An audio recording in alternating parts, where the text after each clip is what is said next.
party lost the general election and it was an absolute catastrophe. The bad news is that we then lost the local elections on 1st of May and we lost 1,000 councillors and we were reduced down to about 300 who got elected.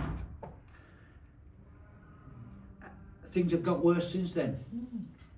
Since the 1st of May, of those 300 odd that got elected, we've lost 54 of them. Either through defections to other parties, or death, or resignation, or losing by-elections. So, having lost 54 out of 300 odd, if we carry on like this, in 6 months' time, there won't be any. And that is such a tragedy for the party. Why has the Conservative Party ended up in this situation? There are a number of reasons, but primarily, in my view, in 1998, the party brought in a constitution for the first time, and Conservative Central Office took complete control over the selection of parliamentary candidates. Prior to 1998, the constituency associations were autonomous bodies, and members of the local association could choose or dismiss their parliamentary candidate or their MP without interference from Conservative Central Office. From 1998 onwards, the Candidates Committee at Central Office, which consisted of a small group of people, decided who could be on the candidates list. This group were all appointed, unaccountable to the members of the party, and unfortunately, they chose as candidates many people who were not real Conservatives.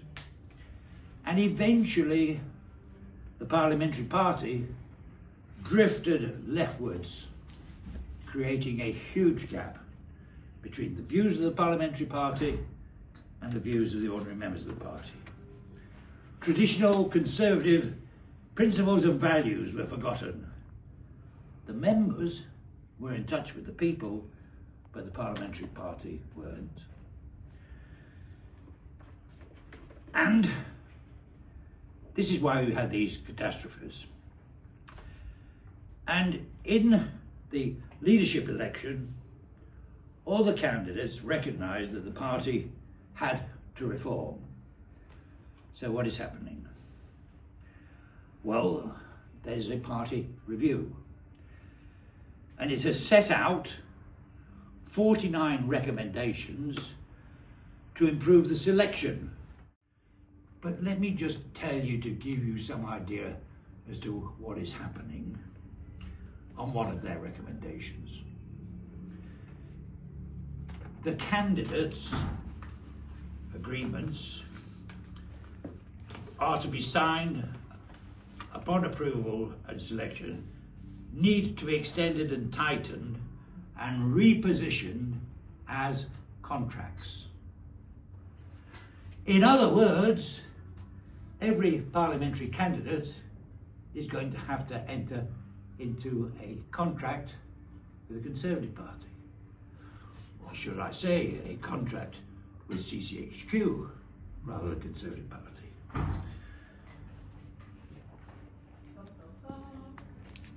Has anybody asked the current members of Parliament that wish to stand again whether they're prepared to sign such a contract? Do they even know what the contract is going to be? Have they been consulted? Does anybody know? And the contract will set out clear expectations and requirements in terms of activity and conduct.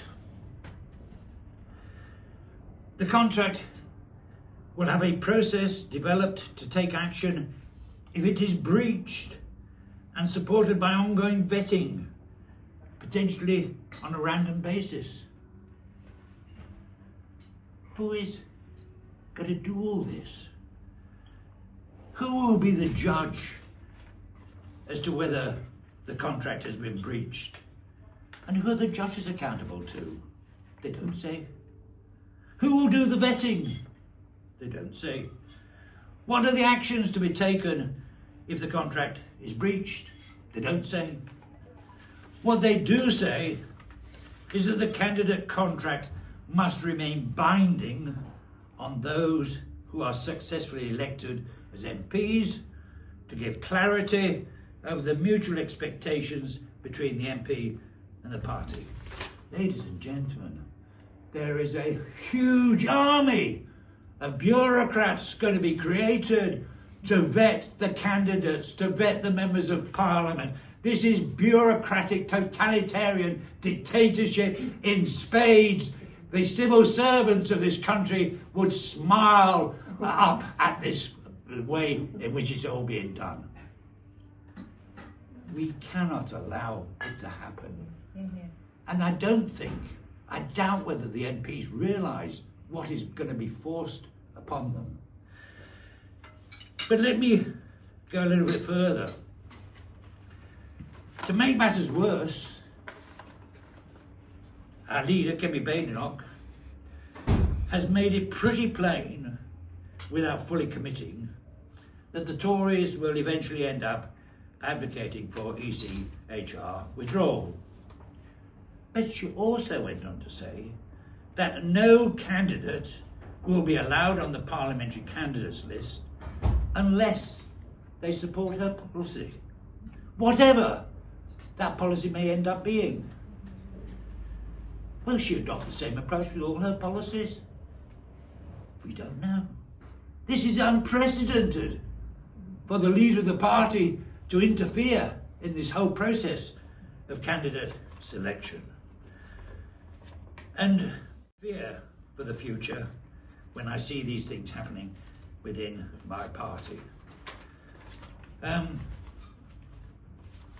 it's worse than all that. Incidentally, anybody who wishes to be a candidate, when they go to the interview, should just say they agree with Kemi Badenoch's policies, and then they'll go through. And if they then change their mind afterwards, who knows? It's too late, isn't it? But the chairman of the candidates committee should be elected by and accountable to the members of the party, so that they can be questioned on these kind of policies and programmes. And here's the real worry. Already the chairman of the candidates committee has been appointed, and it's Claire Hambro, part of the establishment. She has appointed as deputy chairman Elizabeth Gibson, wife of the former MP Keith Best, and she is deputy chairman